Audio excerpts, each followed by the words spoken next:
Welcome welcome welcome सभी का एक नए वीडियो में स्वागत करता हूँ। दोस्तों, जैसे जैसे सूरज देवता अपने मध्याह्न की ओर आगे बढ़ते हैं, जीवन ऊर्जा भी खिलती जाती है और वीडियो बनाने का कुछ और ही मज़ा आता है। तो आज बात करनी है स्टोइक या स्टोइसिज्म के बारे में।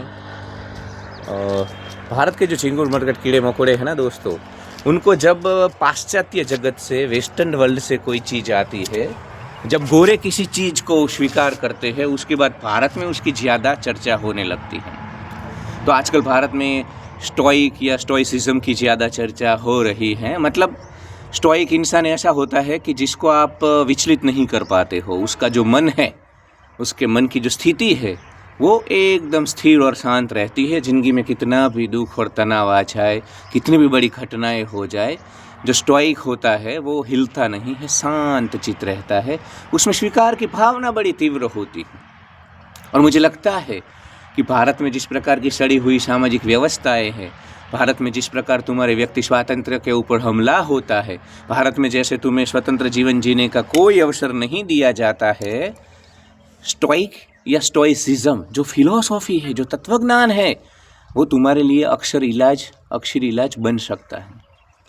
वैसे मैं दोस्तों आपको बोलूं कि ऐसा नहीं है कि स्टोइक या स्टोइसिज्म ने ही हमको सिखाया है कि भाई जीवन में विचलित नहीं होना है, अपने चित्त को स्थिर रखना है, बाहर के जो बदलाव है उससे से चिंगुर मरकट कीड़ों मकोड़ों को विचलित नहीं होना है। वो तो भारत में था। भारत में जो स्थित प्रज्ञ के लक्षण है ना श्रीमद् भगवद गीता में, मान अपमान जय पराजय निंदा स्तुति लाभ हानि सिद्धि असिद्धि ठंडी गर्मी सुख दुख, सभी प्रकार की स्थिति में जो स्थिर रहता है वही मुझे प्रिय है अर्जुन, ऐसा श्री कृष्ण बोले तो क्या ये स्टोइक नहीं है? ये स्टोइसिज्म नहीं है? ये स्टोइसिज्म का भी बाप है तुम्हारा तत्वज्ञान। झिंगुरो मरकटो कीड़ो मकोड़ो, जब गोरे ने योगा किया तो झिंगुरो मरकटो कीड़ो मकोड़ो तुम योगा करने लगे। योगा तुम्हारी धरती का था। झिंगुरो मरकटो कीड़ो मकोड़ो, जब वेस्टर्न वर्ल्ड पूरा विपස්සना करने लगा, योवेल नोवा हरारी विपස්සना करने लगा, तब तुम विपස්සना करने लगे। चिंगुरो मरकटो कीड़ो मकोड़ो, तुम्हारे गौतम बुद्ध ने इधर तराई के जंगलों में भारतवर्ष में विपස්සना को इन्वेंट किया था ध्यान की विधि के रूप में। जब गोरे मेडिटेशन करने लगे, ध्यान करने लगे मानसिक शांति के लिए, तो तुम आज मेडिटेशन कर रहे हो। तुम्हारी 5000 साल की सभ्यता का अहम हिस्सा है ध्यान, मेडिटेशन, मन का साक्षी होना, जीवन को जीवन मुक्ति के लिए लगाना। तो चिंगुरो मरकटो कीड़ो मकोड़ो, तुम्हें सब बात जब वेस्टर्न से आती है तभी तुम्हें उसका मूल्य समझ में आता है। तुम्हारे भीतर लघुता ग्रंथि घुसी हुई है, तुम्हारे भीतर इन्फीरियरिटी कॉम्प्लेक्स घुसा हुआ है। तो चिंगुरो मरकटो कीड़ो मकोड़ो, ये राम हमारे स्टोइक थे। स्टोइक मतलब स्टोइसिज्म के बाप थे हमारे कृष्ण, स्टोइक थे। दशमें पिता कलगीधर बादशाह, सनातन रक्षक, भारत रक्षक, हिंदू रक्षक, प्रातः स्मरणीय सच्चे बादशाह गुरु गोविंद सिंह साहिब स्टोइक थे। दशम पिता के पूरे परिवार को विदेशी आक्रांताओं ने ख़त्म कर दिया। उनके चारों साहिबजादे, चमकौर साहिब में 2 बड़े साहिबजादे और उसके बाद सरहंद के नवाब ने 2 छोटे साहिबजादों को जिंदा दीवार में चिनवा लिया। माता गुजरीबाई हमारी चली गई, पूरा परिवार बिछड़ गया और क्या तकलीफें नहीं सी। दशमें पिता कलगीधर बादशाह ने अपनी 41 ईयर की आयु में 21 से ज़्यादा धर्म युद्ध किए और एक भी युद्ध जर जमीन छोरू के लिए नहीं था, भारत को बचाने के लिए था, भारत की अस्मिता को, भारत की संस्कृति को बचाने के लिए था। तो चिंगुरो मरकटो कीड़ो मकोड़ो, स्टोइसिज्म के बाप तो भारतवर्ष में थे। योगी की जो बात हम करते हैं ना, योग मतलब ये शरीर को मोड़ देना, twisting and turning your hand, वो योगा नहीं है। वो तो फिजिकल पॉस्चर है। वो तो अष्टांग योग में एक आसन है, यम नियम धारणा ध्यान प्रत्याहार में। तो ठीक है, उसका भी महत्व है, उससे भी लाभ होते हैं, इसके खिलाफ नहीं है। पर जो योगी जो श्रीमद् भगवद गीता में वर्णन है, जो उपनिषदों में वर्णन है कि योगी कैसा होता है, जैसे बिना वायु के स्थान में दिवे की जो ज्योत होती है ना, वो हिलती नहीं है, स्थिर ज्योत रहती है, ऐसा चित्त होता है योगी का। बाहर किसी भी प्रकार के बदलाव हो जाए, योगी का चित्त नहीं बदलता। झिंगुरो मरकटो कीड़ो मकोड़ो, योगी का जो चित्त है ना, वो ऐसा मरकट जैसा चंचल चित्त नहीं होता है, वो स्थिर रहता है। तो स्टोइक और स्टोइसिज्म इसलिए ज़रूरी है क्योंकि भारत में सड़ी हुई सामाजिक व्यवस्था में हर रोज़ यहाँ पे लोग तुम्हारी खुशी के पीछे, क्योंकि तुमको ईएमआई के बिल्स भरने हैं, तुमको अनएम्प्लॉयमेंट बढ़ने वाला है, तुम्हारा जो ये रेट रेस है ना, चूहे की जो दौड़, वो भी बढ़ने वाली है। तो तुम्हें स्टोइसिज्म चाहिए ही चाहिए, क्योंकि ये गीता, ये स्थित प्रज्ञ, इसमें तो तुम्हें इंटरेस्ट नहीं होगा, क्योंकि घर की मुर्गीदार बराबर।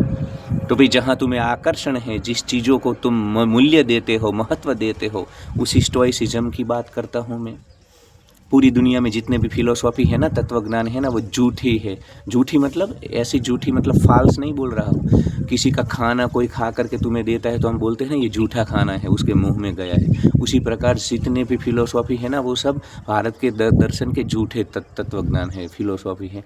क्योंकि भारत में ऑलरेडी उनके जैसा कोई ना कोई विचार रहा है। अब ये निहिलिज्म चल रहा है। ये जो जैनझर है ना हमारे मिलेनियल, वो सब निहिलिज्म। कोई रूल नहीं, कोई मान्यताएं नहीं, कोई पाप पुण्य नहीं, जो करना है करो, कोई मोरल नहीं। तो चिंगुरो, मरकटो, कीड़ो मकोड़ो, यहाँ पे निहिलिज्म के भी बाप थे चारवाक हमारे। चारवाकों ने जितने जीवन स्वातंत्र की बात की है ना, उतनी तो निहिलिज्म में भी नहीं है। ठीक है, उसके ऊपर सेपरेट वीडियो में बनाऊंगा, पर आज मुझे स्टोइक या स्टोइसिज्म के बारे में बात करनी है। तो एक बंदा था साइप्रस में, यूरोप में, और वो जा रहा था अपना पूरा जीवन, उसने जीवन के 30-40 साल लगाए थे पैसा कमाने में, धन अर्जित करने में। और उसके बाद वो कहीं जा रहा था और कहीं ओशियन में, कहीं समुद्र में उसका सारा जहाज डूब जाता है। वो खुद अपने आप को बचा पाता है, उसका सारा धन चला जाता है। मतलब जो पूरा जीवन उसने लगाया है, वो सारी मेहनत, पर उसके बाद भी वो शांत रहा, स्थिर रहा, बिल्कुल हिला नहीं। और उसको ही माना जाता है स्टोइसिज्म का जनक, मतलब फाउंडर। उसने ही ये स्टोइसिज्म फिलोसॉफी दी थी। तो हमारे राम स्टोइक थे, क्योंकि राम के देखो ना, उनको मतलब आपको इतने बड़े साम्राज्य का राजा घोषित होना है और अगले ही दिन आपको जंगल में चले जाना है, इतना बड़ा ड्रास्टिक चेंज आता है, फिर भी उनके चेहरे पे हंसी थी। तो क्या वो स्टोइक नहीं थे? वो भी स्टोइक थे। फिर आप देखो कितना संघर्ष, माता को वो ले गया रावण, वहाँ पे युद्ध किए, उसके बाद माता जब आई तब उनका त्याग करना पड़ा लो। तो इतने उतार चढ़ाव, disaster, up and down life में, फिर भी वो स्थिर रहे, शांत रहे, तेजस्वी रहे, तो वो स्टोइक थे। श्री कृष्ण का हम जीवन देख लो। मथुरा गोकुल वालों के लिए उन्होंने सर्वस्व बलिदान किया, युद्ध किए। उन्हीं लोगों ने उनको बोला कि तू चला जा, तेरे कारण ये अटैक होते हैं, जरासंध आता है। तो आए फिर से। हम आजकल तो है ना, चिंगुर मरकट कीड़े मकोड़े हमारे छोटी निष्फलता से हिलडुल जाते हैं। कोई छोटी निष्फलता आती है ना, रिजेक्शन, तो पूरे भीतर से टूट जाते हैं। कृष्ण को इतना बड़ा रिजेक्शन, मतलब वो राजा था, महाराजा था और वृष्णि संघ का प्रमुख था, और अगले ही दिन कुछ नहीं था।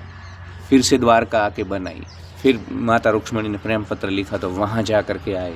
क्या कुछ नहीं किया अपने जीवन काल में। तो ये सब स्टोइक थे। राजा जनक तुम्हारे स्टोइक थे। उनको कितने उतार चढ़ाव, कितने, वो जीवन मुक्त थे। अष्टावक्र ने उनको जीवन मुक्ति का ज्ञान दिया था। आत्मा के स्तर पे जीते थे, इंद्रियों के, मन के, विचारों के साक्षी होकर के रहते थे। विदेही थे, देह में रहते हुए भी देहाभिमान छोड़ चुके थे। तो ये सब स्टोइक थे। तो ऐसा नहीं है कि भारत में स्टोइसिज्म नहीं था या स्टोइक नहीं था। जो कुछ भी है दुनिया में, जो कुछ भी वहाँ पश्चिम में या यूरोप में हुआ है, वो पहले भारत में हो चुका है।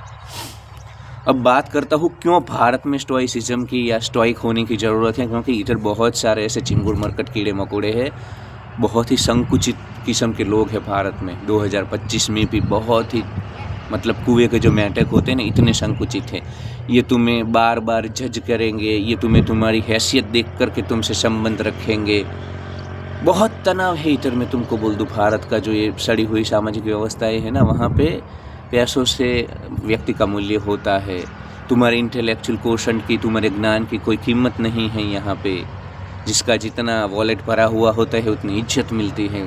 तुम्हें कोई व्यक्ति स्वातंत्र नहीं है। तुम्हें अपने आप, तुम नहीं जी पाते हो। गोरे अपने आप जीते हैं, वो इधर आते हैं, तुम्हारे देश में घूमते, पूरी दुनिया में घूमते हैं। तुम नहीं जा पाते हो। तुम्हारा जो सोशल स्ट्रक्चर है ना, वो तुम्हें कभी अलाउड ही नहीं करता है। तुम्हें हमेशा इधर ही मर जाना होता है। तो इसलिए तुम्हें स्टोइसिज्म की ज़रूरत है कि स्टोइसिज्म की फिलोसॉफी होगी तो तुम विचलित नहीं होगे, स्थिर रहोगे। कोई तुम में उतार चढ़ाव नहीं आएगा, तुम स्वीकार कर लोगे, एक्सेप्टेंस आएगा। पत्नी, प्रियतमा, मित्र, समाज, संसार, ऑफिस वाले, सगे संबंधी सब मिल करके तुम्हारी मेंटल हेल्थ की धज्जियाँ उड़ा रहे हैं, उड़ाने वाले हैं। इसलिए चिंगुरों, मरकटों, कीड़ों मकोड़ों, स्टोइसिज्म की बहुत लोअर मिडिल क्लास को तो भारत के स्टोइसिज्म की बहुत ज़रूरत है, क्योंकि और स्टोइसिज्म मतलब इनप्रैक्टिकल नहीं है। चिंगुरों, काफ़ी सारे चिंगुर मरकट कीड़े मकोड़े हैं ना हमारे, वो ऐसा मानते हैं कि स्टोइसिज्म मतलब कोई प्रतिक्रिया, कोई तुम्हें डंडा लेकर के मारे तब भी डंडा खा लेना है, कोई तुम्हारे पैसे लेकर के भाग जाए तो कुछ नहीं करना है, कोई तुम्हारी मतलब इधर प्रॉपर्टी ले ले, तुमसे इनजस्टिस करे तब भी कुछ नहीं करना है। वो नहीं, वो मूर्खता है। स्टोइसिज्म मतलब अगर कोई ऐसा करता है तो उसको डंडे लेकर के मारना है। दसवें पिता कलगीधर बादशाह गुरु गोविंद सिंह ने युद्ध किए थे, 21 युद्ध किए थे, तो उन्होंने तो रिटेलिएट किया था, उन्होंने रिस्पॉन्ड किया था, पर उसके बाद भी वो स्थिर थे।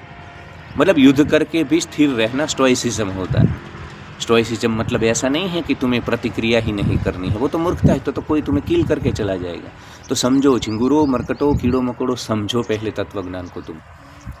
स्टोइसिज्म मतलब जो भी करो, तुम उत्सव में हो, सेलिब्रेशन में हो, शांति में हो तब भी शांत हो, युद्ध में हो तब भी शांत हो। मतलब जो योगी वाला चित्त है ना, मान अपमान, जय पराजय, निंदा स्तुति, लाभ हानि, सिद्धि असिद्धि, ठंडी गर्मी, सभी प्रकार की स्थितियों में स्थिर रहना है, वही स्टोइसिज्म है। तो इधर तुम्हारे हाथ में कुछ नहीं है। और भारत में तो और अनसर्टेनिटी आने वाले दिनों में बढ़ने वाली है, रोड एक्सीडेंट बढ़ने वाले हैं, क्योंकि अभी तो 6% ही व्हीकल है पूरे भारत के। जो चिंगुर मरकट कीड़े मकोड़े हैं ना, वो 150 करोड़ है, हम 150 करोड़ मकोड़े हैं, और हमारे 6% लोगों के पास, 6% लोगों के पास 4 व्हील है। और ये हाल है, मैं वीडियो नहीं बना पा रहा हूँ, इधर इतनी आवाज़ आ रही है। आने वाले दिनों में 16% लोगों के पास होने वाला है। तो समझो कितना इधर सब कुछ बदलने वाला है। रोड एक्सीडेंट में आज भी मतलब भारत में हज़ारों लोग रोज़ मरते हैं। आने मतलब बहुत अनसर्टेनिटी बढ़ने वाली है। कभी रोड पे जाना ऐसा बनेगा जैसे युद्ध भूमि में जा रहे हो। युद्ध से जब इंसान लौटता है तो परिवार को तसल्ली होती है, कभी लौट करके आ गए, ऐसा रोड पे होगा।